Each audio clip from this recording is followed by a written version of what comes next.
درنو زده کوونکو السلام علیکم ورحمت الله وبرکاته. په دې هیله چې راته روغ جوړ او خوشحاله وئ. ګرانو زده کوونکو یو ځل بیا مصطفی حقمل ستاسو سره ستاسو د پښتو ښوونکی یو ځای دی او تاسو ته د پښتو درس وایي. سمه ده، هیله لرم چې تاسو خپل کتابونه، کتابچې، پنسلونه، قلمونه له ځان سره ولرئ. منظم دې ته تیار اوسئ چې فقط درس شروع کړو. سمه ده؟ آفرین، ډېر ښه. مخکې له دې چې درس ووایم په درس باندې شروع وکړم او تاسو هم خپل درسونه ووایئ، لومړی یوه خبر تاسو ته وکړم چې موږ تاسو هم کله هر کار چې کوو، که نه هر نیک کار چې کوو هغه د بسم الله الرحمن الرحیم په ویلو سره یې کوو. سمه ده؟ یعنی هر نیک کار که ما شروع میکنیم باید بسم الله الرحمن الرحیم بگوییم. سیده بسم الله الرحمن الرحیم باید ووایو، ځکه چې موږ تاسو هر نیک کار چې کوو هغه باید له برکتونو او له نیکیو څخه ډک وي. سیده له خوشبختیو څخه ډک وي.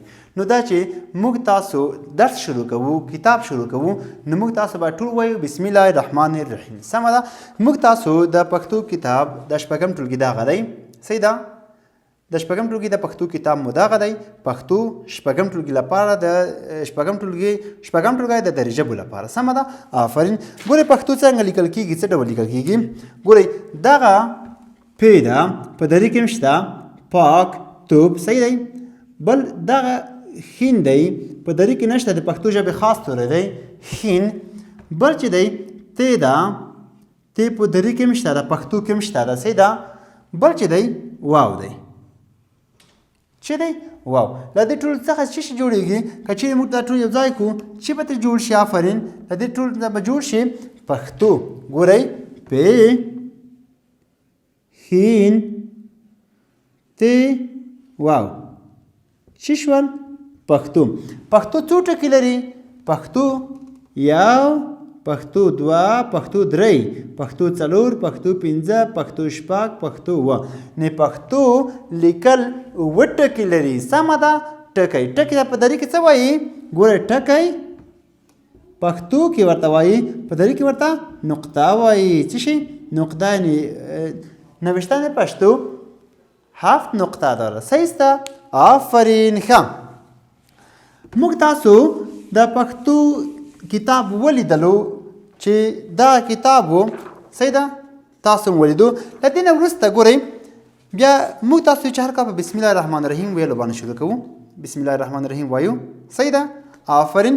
له هغې څخه وروسته ګورئ موږ تاسو هغه څه چې موږ تاسو ملي سرود یادېږي، ملي سرود مو دی، موږ تاسو په دې باندې پېژندل کېږي. ګورئ د کتاب په هر کتاب کې راغلی دی.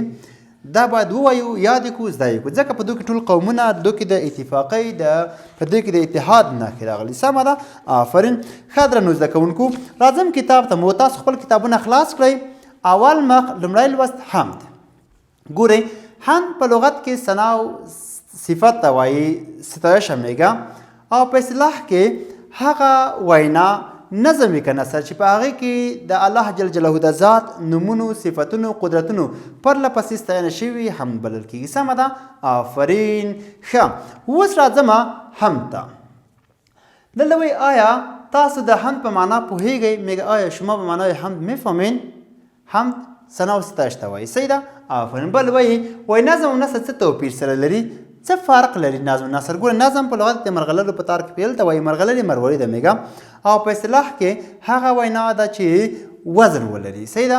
او ځینې برخې مثال قافیه، مثال ځینې ځایو کې وسره خو قافیه اوس ډېر نه ده مهمه، وزن مهم دی. بل چې نثر په لغت کې تیرول، پاشل، خپرول ته وایي، او په اصطلاح کې هغه وینا ده چې وزن و قافیه ونه لري. سمه ده؟ آفرین. اوس راځم درس ته. ګوره څه وایي؟ زه مدد غواړم له تا نه ای یوه خدایه احده. زه مدد غواړم له تا نه ای یوه خدایه احده، که مدد دې را سره وي چار به نشي زما بده. زه عجز مرید ستا یم، تا به ستایم ستا په فضل. زه عجز مرید ستا یم، تا به ستایم ستا په فضل. ستا ثنا صفت به وایم څو زه توان لرم بې حده. ستا ثنا ده تر حد تیره، د بیابان تر شګو ډیره. ستا ثنا ده تر حد تیره، د بیابان تر شګو ډیره. هسې څوک دی چې خبر شي د دې شګو له عدده. دا شامت زموږ خپل دی چې مکار هسې مشکل دی دا شامت زموږ خپل دی چې مکار هسې مشکل دی ګڼه ته څه هسې نه یې چې خپل ور تړې لره ده د خوشحال ویل امت دی لایق ستا د صفت نه دی د خوشحال ویل امت دی لایق ستا د صفت نه دی ستا په فضل به پخیږي دا اومه ویل احده صحیح دی بیا ورته غوږ ونیسئ یا درته وایم وروسته د هغوی څخه به یې معنا کوو زه مدد غواړم له تا نه ای یوه خدایه احده که مدد دې را سره وي چار به نشي زما بده زه عجز مرید ستا یم تا به ستایم ستا په فضل ستا ثنا صفت به وایم څو زه توان لرم بې حده ستا ثنا د تر حد تیره د بیابان تر شګو ډیره ستا ثنا د تر حد تیره د بیابان تر شګو ډیره هسې څوک دی چې خبر شي د دې شګو لاده ده دا شامت زموږ خپل دی چې مکار هسې مشکل دی دا شامت زموږ خپل دی چې مکار هسې مشکل دی ګڼه ته څه هسې نه یې چې خپل ور تړې لره ده د خوشحال ویل امت دی لایق ستا د صفت نه دی د خوشحال ویل امت دی لایق ستا د صفت نه دی ستا په فضل به پخیږي دا اومه ویل احده وایي زه مدد غواړم له تا نه ای یوه خدایه احده که مدد دې را سره وي چار به نشي زما بده شاعر وایي شاعر خوشحال خان خټک دی خوشحال خان خټک د پښتو ژبې شاعر دی تکړه لیکوال دی هغه څوک چې تدریس و 50 پورې چاپ او ناچاپ اثار لري دا څوک دی دا خوشحال خان خټک دی چې دا وایي د خوشحال ویل امت لایق ستا د صفت نه دی صحیح ده دا وایي شعر د دو دی خوشحال خان خټک وایي چې زه له تا نه مرسته غواړم زه له تا نه کومک غواړم ای یوه خدایه احده یعنی ای یو خدایه احد به معنای یکتا صحیح ده که مدد دې را سره وي چار به نشي زما بده که چیرې ستا مرسته ستا کومک له ما سره وي زما به هیڅ کار خراب نشي هیچ کار ما خراب نمیشه صحیح دی ښه زه عجز مرید ستا یم تا به ستایم ستا په فضل وایي زه ستا یو عجز غلام یم یو عجز مرید یم خو تا به ستایم او هغه ستاینه چې د کوم ستا په فضل به زه ستا ستاینه کوم صحیح ده آفرین ستا ثنا صفت به وایم څو زه توان لرم بې حده تر هغو پورې به زه ستا ستاینه کوم تا که ما توان دارم تر هغو پورې به زه ستا ستاینه صفت کوم تر څو زه بې حده توان لرم څومره توان چې لرم زه به ستا ستاینه ستا ستایش وایم سمه ده آفرین ښه ستا ثنا د تر حد تیره د بیابان تر شګو ډیره وایي چې ای خدای جلهو ستا ثنا دومره ډیره ده ستا صفت دومره ډیر دی د بیابان له شګو نه هم ډیر دی از ریگستان صحرام زیاد است صحیح دی هست څوک دی چې خبر شي د دې شګو له عدده یعنی هیڅوک دا توان نه لري چې ستا له ثنا ستا له صفت ستا له ستایش څخه خبر شي که چیرې دغه ټول سیندونه بحرونه رنګ شي او ټولې ونې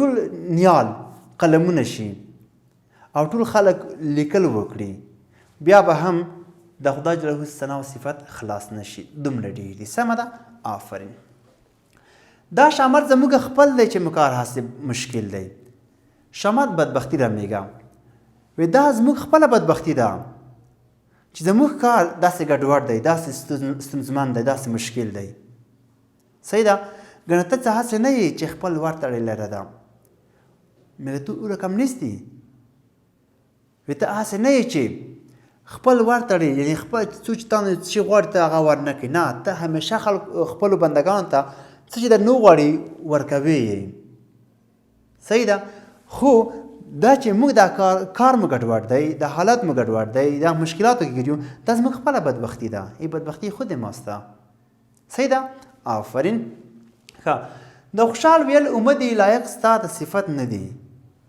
خوشحال خان خټک خو مو مخکې درته وښودو چې دغه یې عکس دی که نه دا وایي دا کومې خبرې چې دلته ما کړې وې دا حمد صحیح دی دا خبرې موږ تاسو چې کړې وې میګه دا خبرې چې دا خامې دي صحیح ده دا خامې دي اومې دي اومه خامه میګه لایق ستا د صفت نه دی زه د دوی لیاقت نه لرم چې په دو خبرو زه ستا صفت بیان کړم خوشحال خان خټک خپله وایي صحیح ده ستا په فضل به پخېږي دا اومه ویل احده که چیرې ستا فضل ستا کرم ستا رحمت له ما سره و نو زما دغه خبرې به نورې هم ښې کېږي او پخېږي به که چیرې فضل و کرم د تا که نه و نو دا بیا ستا د صفت لایق نه دي ما خبرې سمه ده پوه شوئ په آفرین ګورئ لاندې لغتونه لیکلي موخه مقصد میگه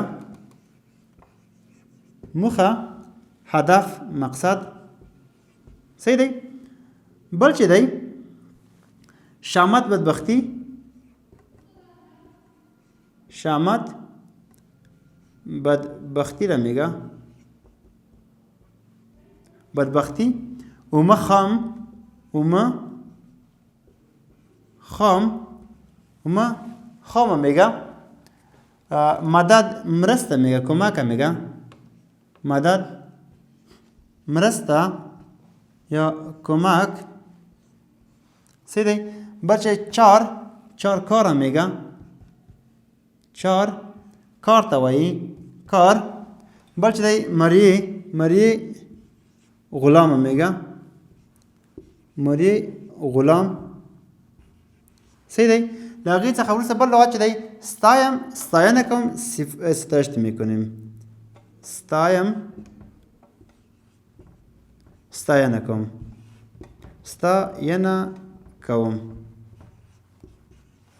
ګورئ موخه هدف زموږ موخه دا ده چې خپل درسونه ښه ووایو ما موخه دا ده چې زه اول نمره شم صحیح ده شامت بدبختي دا زموږ خپلې بدبختي ده چې په دومره ستونزو کې ګیر یو صحیح ده بل چې دی اومه خام زما خبرې چې دي خامې دي مثال څوک وایي وایي چې زردالو خام دي صحیح ده یا وایي چې مدد مرسته وایي موږ تاسو باید له ټولو غریبانو سره مرسته وکړو کومک وکړو مدد ورسره وکړو چار کار زه نن ډېر کار لرم صحیح ده مری غلام هغه څوک چې غلامي کوي هغوی رهبري نشي کولی صحیح ده بل ستاینه کوم موږ تاسو باید تل د خدای جل ستاینه وکړو سمه ده پوه شوئ په آفرین درنه زده کوونکو ستاسو کورنی کار دا ده چې تاسو به دغه شعر ولولئ په کوم لغت چې بیا هم نه پوهېدئ هغه به په نښې ښې زه به تاسو ته معنا کړم